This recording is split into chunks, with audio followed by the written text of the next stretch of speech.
So now let me give you an example of how to use conditional probability, specifically how to use it directly from the definition. You already saw how to use it from the drug testing example when I've got a table. It's actually fairly straightforward to use there. But when I need to use the formula and I need to identify how I write the probabilities and everything, I need to be a little bit more careful about it. So as a big hint, there will be an extremely similar question on your exam, so make sure you're paying attention to this example. All right, so let's talk about Casper weather. All right, so I'm going to claim that 80% of days here are sunny. So that's basically saying the probability of it being sunny here is 80%. Let's say 60% of the days are warm, so the probability of having a warm day is 60%.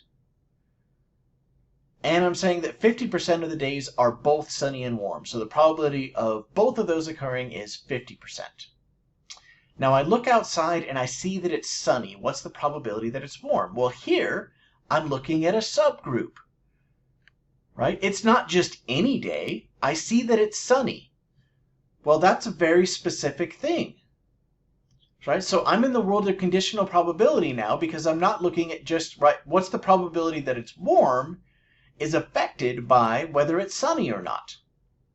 Okay, so let's write out the information that we're given. So it says the 80% of the days are sunny. So the probability of it being sunny is, I'm just going to write it as 0.8 because it's generally a really bad idea to do arithmetic with percentages directly. So I'm going to write these as decimals instead of percentages. And I said the probability that it's warm would be 0.6, 60%. And the probability that it's sunny and warm was 50%. That's 0.5. And I say, if I look outside and see that it's sunny, what's the probability that it's warm? All right, well, I already said that's got to be a conditional probability. And the condition is what goes here, or the subgroup that I'm looking at. Well, I know that it's a sunny day. So this is given information that I know must be true, and it's the subgroup that I'm looking at. So sunny goes here, and I'm looking for the probability that it's warm. Okay. So by definition, this probability is the probability that both of these events occur. In other words, that it's warm and sunny. And I need to divide that by the probability of being in that subgroup, which is the probability that it's sunny.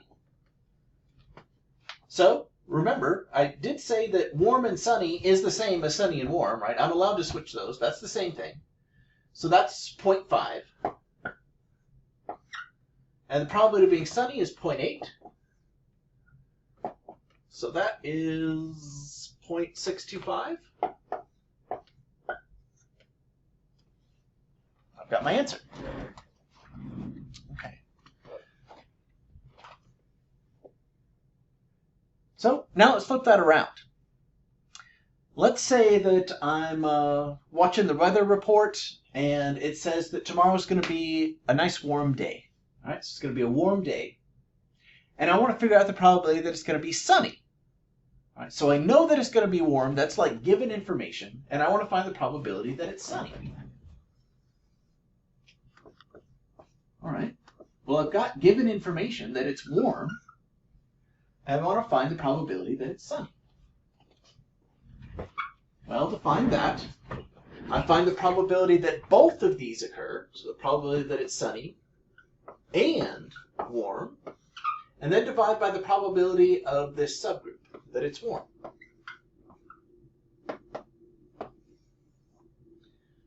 Okay, well, sunny and warm, we've got that, that's 0.5. And the probability that it's warm is 0.6. Probably shouldn't do that in my head. I think it's 83%, but I better... 83%, all right, I should have trusted myself. All right, so 0.833, repeating. All right. So notice both of these actually had the same thing at the top, because really in the end, we're looking at warm and sunny days. It's just what subgroup we're looking at. At first I knew it was a sunny day, so I've got to have that probability in the bottom. And next I knew that it was going to be a warm day, so I've got to have that probability in the bottom. So as long as we're careful about the order in which we write things and make sure that the subgroup or condition that we need is the second thing, and we write this out carefully, these aren't really so bad. That said, these are one of the most missed questions on my exam, so please make sure that you can at least work through this example, but you'll have practice in your homework as well.